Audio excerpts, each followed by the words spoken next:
तो हर रिलेशनशिप की एक कीमत है, आपको ना उस कीमत को अंडरस्टैंड करना चाहिए कि इस रिलेशनशिप को कैरी करने के लिए और इस रिलेशनशिप से हैप्पीनेस और प्लेजर अर्न करने के लिए मुझे क्या कीमत अदा करनी पड़ेगी, तो वो जी। कीमत आपको अदा करनी चाहिए। मतलब अगर मैं दूसरों से ये एक्सपेक्ट करता हूँ कि दूसरा इंसान मेरे मेरे साथ लॉयल्टी के साथ, सिंसियरिटी के साथ चले, तो मुझे सबसे पहले खुद सिंसियर होना चाहिए। और अगर मेरे साथ कोई मेरे सिंसियर होने के बावजूद पुरखलूस अंदाज से ताल्लुक़ कैरी नहीं करता, तो मुझे उसको अपनी लाइफ से माइनस कर देना चाहिए। तो सर आप आजकल काफ़ी ज़्यादा मतलब लोग समझते हैं कि नेटवर्किंग जो है वो सिर्फ़ और सिर्फ़ बिज़नेस कार्ड्स लेना और देना नेटवर्किंग है।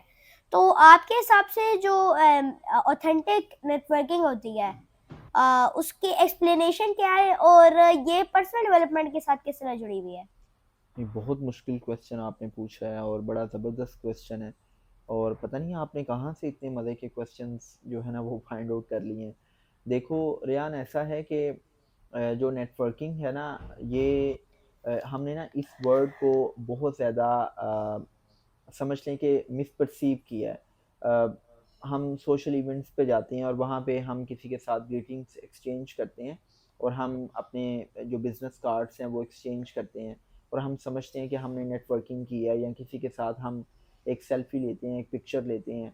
ये नेटवर्किंग नहीं होती, ये जस्ट आप समझ लें कि हेलो हाय होती है। नेटवर्किंग का मतलब ये है कि आप किसी सोशल इवेंट पे या किसी भी जगह पे आप किसी इंसान से मिले हैं, आपने अपना इंट्रो करवाया है, उसने आपके साथ अपना इंट्रो करवाया है, तो अब आपने उसके साथ एक रेपो बिल्डिंग करते हुए एक ऐसा बॉन्ड डेवलप करना है कि जिसमें आप उसको ये बता सकें कि हाँ, मैं आपकी लाइफ में इस अंदाज से वैल्यू ऐड कर सकता हूँ।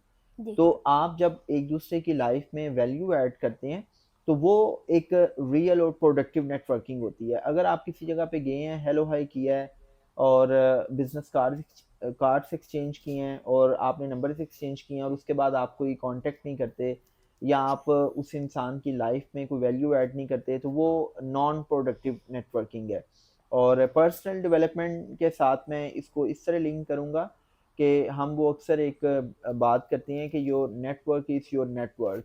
और वो डैनियल गोलमैन भी ये कहता है कि अमली ज़िंदगी में जो आपकी ग्रोथ एंड डेवलपमेंट है, उसमें आपकी नेटवर्किंग का, आपके सोशल कैपिटल का रोल 85% है। मतलब वो लोग के जो बहुत ज़्यादा सोशलाइज़ करते हैं, जिनका सोशल कैपिटल, सोशल बैंक बहुत बड़ा होता है, उन लोगों को लाइफ़ में ज़्यादा अपॉर्च्युनिटीज़ मिलती हैं। तो डेफ़िनेटली हम जिस एरा में रह रहे हैं, इस एरा में लोग स्पेशली हमारी जो यूथ है, they are more into gadgets. और आप सोशल मीडिया पे हज़ारों लोगों के साथ जुड़े हुए हैं और लाखों लोग आपको फ़ॉलो करते हैं या आप किसी को फ़ॉलो करते हैं, तो ये नेटवर्किंग नहीं है।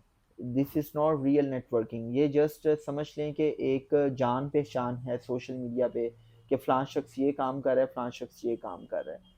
तो फिर चूँकि हम सोशल मीडिया पे जब ज़्यादा टाइम गुज़ारते हैं, तो हम कहीं न कहीं लोगों के साथ इन पर्सन नहीं मिलते, हम अवॉइड करते हैं। हम समझते हैं कि नहीं, जो वर्चुअल वर्ल्ड है वो बेस्ट है, बिकॉज़ वर्चुअल वर्ल्ड आपको कम्फ़र्ट ज़ोन में रखती हैं। आप किसी भी हालत में बैठे हुए हो, आप कंबल में बैठे हुए हैं, रज़ाई में बैठे हुए हैं या आपने शॉर्ट पहना हुआ है, सोशल मीडिया यूज़ कर रहे हैं, तो आप अपने कंफर्ट ज़ोन में हैं। लेकिन जब आप इन पर्सन किसी से मिलते हैं, तो आपको सोसाइटल नॉर्म्स को देखना पड़ता है। आप जब इन पर्सन किसी से मिलते हैं, तो वो जो रियल लाइफ़ इंटरैक्शन है, इट्स मोर प्रोडक्टिव। और फिर जब आप प्रोडक्टिव लोगों के साथ इन पर्सन मिलते हैं, इंटरैक्ट करते हैं, आप उनको बताते हैं कि आप उनकी लाइफ में इस अंदाज से वैल्यू ऐड कर सकते हैं, तो वो जो एक कनेक्शन बिल्ड होता है, वो कहीं न कहीं फिर आपको पे बैक करता है। आपकी अपनी पर्सनल ग्रोथ एंड डेवलपमेंट में रोल प्ले करता है। आपकी पर्सनल लाइफ में, आपकी प्रोफ़ेशनल लाइफ में वैल्यू एडिशन होती है, बिकॉज़ जितने अच्छे लोगों के साथ आप कॉन्टैक्ट करते हो, वो लोग कहीं न कहीं आपकी लाइफ में अच्छी अपॉर्च्युनिटीज़ लेके आते हैं। जैसे वो टिम फेरिस कहते हैं ना कि you are average of 5 people to whom you spend your most of the time. तो आप जिन लोगों के साथ उठते बैठते हैं, जिन लोगों के साथ टाइम गुज़ारते हैं, जिन लोगों के साथ इंटरैक्ट करते हैं, वो लोग कहीं न कहीं आप की लाइफ में बेहतरी लेके आते हैं। जी। तो सर आप क्या मतलब कुछ प्रैक्टिकल मेथड्स बताना चाहें लॉन्ग टर्म जो long term relationships stable relationships बनाने के लिए? हाँ, ये आपने बड़ा इम्पोर्टेंट क्वेश्चन किया है कि देखो यार, जो रेयान रिलेशनशिप्स है ना, ये दुनिया में हमारा सबसे बड़ा टेस्ट है। ये मैंने थोड़ी सी मुश्किल बात की है, मैं इसको सादा अंदाज में बताता हूँ। दुनिया में जितने भी कत्ल होते हैं, जितने भी झगड़े होते हैं, जितनी भी तलाक़ें होती हैं, जितने भी जायदादों के तनाज़े होते हैं, जो भी दुनिया में कोई झगड़ा है, कोई मसला है, कोई कॉन्फ्लिक्ट है, चाहे वो मुल्कों के दरमियान है, चाहे वो ख़ानदानों के दरमियान है, इदारों के दरमियान है, अफराद के दरमियान है, वो इस वजह से होता है कि हम रिलेशनशिप्स को कैरी करना नहीं जानते। रिलेशनशिप्स के डिफरेंट डोमेन्स हैं, वो मैंने ऑलरेडी आपके साथ शेयर किए हैं। तो जी। अब जो सबसे पहले तो आप ना रिलेशनशिप्स की डोमेन्स को समझें, फिर आप रिलेशनशिप्स के साइंस को समझते हुए ये बात याद रखें कि कोई भी जो रिलेशनशिप है ना, वो उसकी एक प्राइस होती है। चाहे वो मियाँ बीवी का ताल्लुक है, चाहे वो औलाद का और माँ बाप का ताल्लुक है, चाहे वो बॉस और एम्प्लॉय का ताल्लुक है। तो हर रिलेशनशिप की एक कीमत है। आपको ना उस कीमत को अंडरस्टैंड करना चाहिए कि इस रिलेशनशिप को कैरी करने के लिए और इस रिलेशनशिप से हैप्पीनेस और प्लेजर अर्न करने के लिए मुझे क्या कीमत अदा करनी पड़ेगी। तो वो जी। कीमत आपको अदा करनी चाहिए, वो प्राइस आपको पे करनी चाहिए। दूसरा ये है कि रिलेशनशिप्स को लॉन्ग टर्म रखने के लिए हमें सबसे पहले खुद मुखलिस होना चाहिए। मतलब अगर मैं दूसरों से ये एक्सपेक्ट करता हूँ कि दूसरा इंसान मेरे साथ लॉयल्टी के साथ, सिंसियरिटी के साथ चले, तो मुझे सबसे पहले खुद सिंसियर होना चाहिए।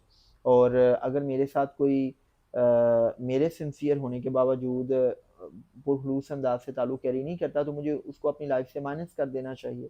जी। It's as simple as 2 + 2 = 4। और तीसरे नंबर पे ये है कि रिलेशनशिप्स की डोमेन में हमें दूसरों से अच्छी उम्मीद ज़रूर रखनी चाहिए कि फ़लाँ शख़्स जो है वो एक अच्छा इंसान है, लेकिन हमें एक्सपेक्टेशंस नहीं बाँधनी चाहिए। जब हम बहुत ज़्यादा एक्सपेक्टेशंस रखते हैं दूसरों से, तो वो एक्सपेक्टेशंस हमारे ताल्लुक को कहीं न कहीं ख़राब करती हैं। जी। और फिर उसमें ये है कि रिलेशनशिप्स में ना हमें किसी एक रिलेशन का दूसरे रिलेशन के साथ कंपैरिजन नहीं करना चाहिए कि मतलब मेरा एक दोस्त मिस्टर ए ऐसा है और मिस्टर बी ऐसा है, मिस्टर ए तो मेरे साथ ऐसे बिहेव करता है और मिस्टर बी ऐसे बिहेव करता है, ये कम अच्छा है, ये ज़्यादा अच्छा है। तो हर इंसान की जो इंडिविजुअलिटी है, उसकी जो इनफरादियत है, वो हमें एक्सेप्ट करना चाहिए। एंड लास्टली कि अगर हमने रिलेशनशिप को मेंटेन करना है हेल्दी अंदाज से, तो वी नीड टू अंडरस्टैंड कि दुनिया में कोई इंसान परफेक्ट नहीं है। हम सब लोग जो है वो खूबियों और खामियों का मजमूआ है। जी। मेरे अंदर बहुत सी खामियाँ हैं, मेरे अंदर कुछ खूबियाँ भी होंगी। तो हमें लोगों को इतना मार्जिन ज़रूर देना चाहिए कि अगर उनसे कोई मिस्टेक हो जाए तो हम उनको माफ़ कर दें। हाँ, अगर एक इंसान एक ही मिस्टेक को बार-बार कर रहा है, तो इसका मतलब ये है कि वो इंसान ठीक नहीं है, मतलब वो आदतन इसको कर रहा है। तो आपको फिर उसके साथ अपने ताल्लुक को रिव्यू करना चाहिए, क्योंकि जिस तरह जो दीमक है वो लकड़ी को खा जाती है, इस तरह जो रिलेशनशिप्स हैं वो आपकी लाइफ से हैप्पीनेस को खा जाते हैं, वो आपके ज़हनी और कल्बी सुकून को छीन लेते हैं। तो मैं हमेशा एक बात किया करता हूँ कि वो ताल्लुक जो आपकी लाइफ से हैप्पीनेस को छीन ले, वो ताल्लुक जिससे आपको सुकून और हैप्पीनेस नसीब ना हो सके, उस इंसान को आप अपनी लाइफ से अनसब्सक्राइब कर दें। आप बिल्कुल उससे दूर रहें, भले से आपको उसकी कोई ही कीमत क्यों ना अदा करनी पड़े। क्यों? क्योंकि इस दुनिया में आपके लिए जो सबसे कीमती चीज़ है, वो आपका ज़हनी और कल्बी सुकून है। सबसे पहले आप अपनी केयर करेंगे, तो फिर आप दूसरों की केयर भी करेंगे। अगर जी। आप अपनी केयर नहीं करेंगे, आप अपने ज़हनी और कल्बी सुकून को मेंटेन नहीं करेंगे, तो ऑटोमैटिकली आप दूसरों को भी हेल्प आउट नहीं कर सकते। जी।